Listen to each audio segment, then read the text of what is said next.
Close your eyes for a moment and try to remember the taste of a summer that felt endless. Not a vacation, not a postcard-perfect beach day. I mean the real kind of summer, the kind that sticks to your skin, the kind that smells like dust and fuel and sunburned earth.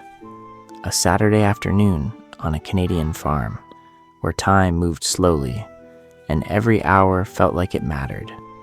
I'm talking about the smell of diesel hanging in the air, mixing with dry wheat and hot metal. The sound of grasshoppers snapping their wings in the heat. That restless, buzzing energy that only exists when you're 10 years old and the world feels so big you're sure you could disappear into it if you ran far enough. My name is Jack. I'm 30 years old now. Most days, I'm just another guy in a button-down shirt, staring at screens, measuring life in deadlines and notifications.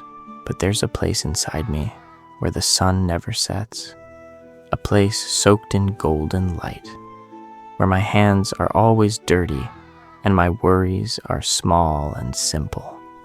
Welcome back to the childhood vault. Today, I'm opening a door to a memory that still makes my heart beat faster.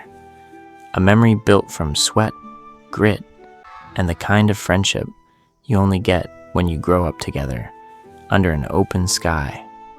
It was late August, the peak of a Canadian summer. On the prairies, August isn't just a month, it's a force. The sky stretches so wide, it feels heavy, like it could press down on your shoulders if you stood still too long. A deep, endless blue with no clouds, no mercy. The heat didn't just come from above.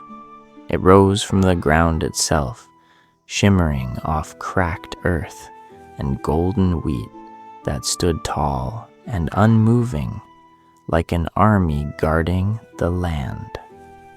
In the distance, adulthood was in full motion.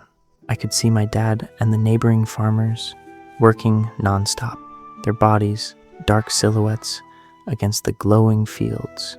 Hay bales were lifted and dropped. Machines roared and rattled, louder than conversation, louder than thought.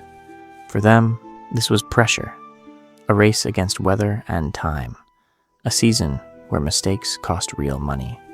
But for us kids, it was freedom. We didn't feel the stress. We felt invincible.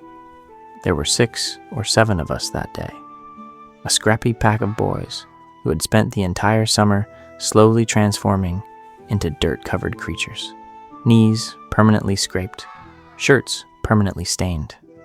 But at the center of everything was Sam. Sam was my best friend, the kind of friend where silence was as good as talking. The kind of friend who knew what you were thinking just by the way you stood. We'd spent months together that summer, building forts out of rotten boards, catching frogs in muddy irrigation ditches, daring each other to climb the old grain silo, even though we both knew we'd get in trouble if we were caught. We were inseparable. But on that Saturday, something shifted. Maybe it was the heat. Maybe it was the crowd. Or maybe it was just that age, when boys start testing where they stand in the world. There was no argument, no announcement, just a look, a quiet, wordless challenge that said, "I think I'm stronger than you today." We found our arena between the barn and the edge of the wheat field, a patch of scorched earth where the dirt was fine as flour and the sun hit you head on. Our friends felt it immediately. One by one, they dropped what they were doing and formed a loose circle around us, their voices already rising with excitement. "Come on, Jack! Sam's got him! Don't let him flip you!" Their shouting cut through the thick air, sharp and electric. They weren't just watching, they were feeding the moment. This wasn't about anger or cruelty. There was no hate in it. It was about proving something, about discovering what your body could do when pushed. I looked at Sam. His face was streaked with dust, sweat shining on his forehead, his jaw set with a stubborn determination I still recognize today. I know my face looked the same. 2 kids, barely 10 years old, standing under a massive sky, trying to figure out who they were. We collided hard.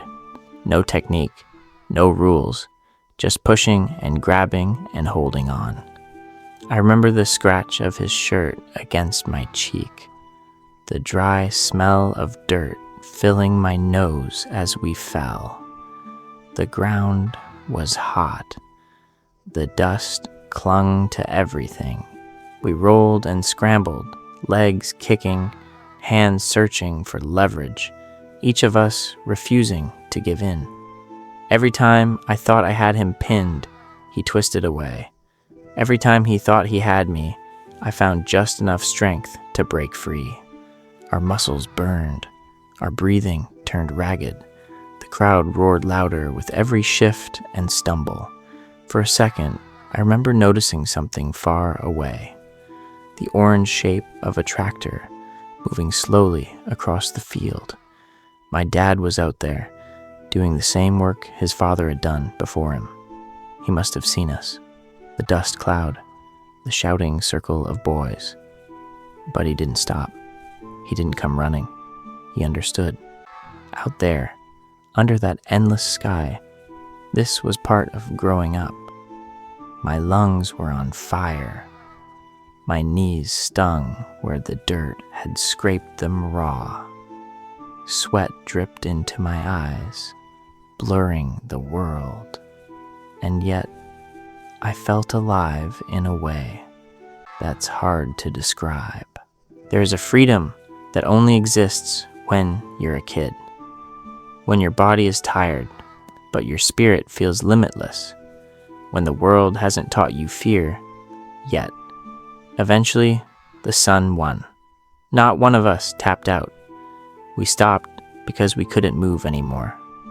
We collapsed side by side in the dirt, staring up at the spinning sky, chests rising and falling together. The circle closed in, the shouting turning into laughter and breathless replays of who almost won. Sam nudged my shoulder with his muddy hand and grinned. "You almost had me." "Almost doesn't count," I said, even though I could barely speak. That moment stayed with me. It lives deep in the vault because it represents a time before life became complicated. When power was just strength in your arms.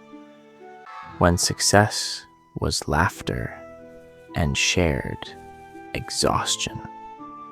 When friendship meant fighting hard and then lying in the dirt together afterward. I'm 30 now. Sam and I are still friends. We don't wrestle in the dust anymore. Life does that for us now. But whenever things feel heavy, whenever the world starts closing in, I think about that Saturday. The cheers, the sun, the feeling of knowing exactly who I was, right where I belonged. But this isn't just my memory. It's yours too. We all have a Saturday like that. A moment where we tested ourselves. A friend who pushed us. A challenge that shaped us before we even realized it mattered. Who was the Sam in your life? What was your test? A race? A fight? A game that lasted until the sky went dark? Take a second and really think about it. Then go down to the comments and tell me your story. Let's turn this space into a living extension of the childhood vault, a place where these moments don't fade. If this story pulled you back into a memory you haven't visited in years, if it made you feel that old summer heat on your skin, please subscribe and join us here. Like the video if it made you miss your best friend. Share it with them and remind them you still remember. I'm Jack. Thank you for stepping into the vault with me. Keep your memories close, keep your spirit wild, and I'll see you in the next story.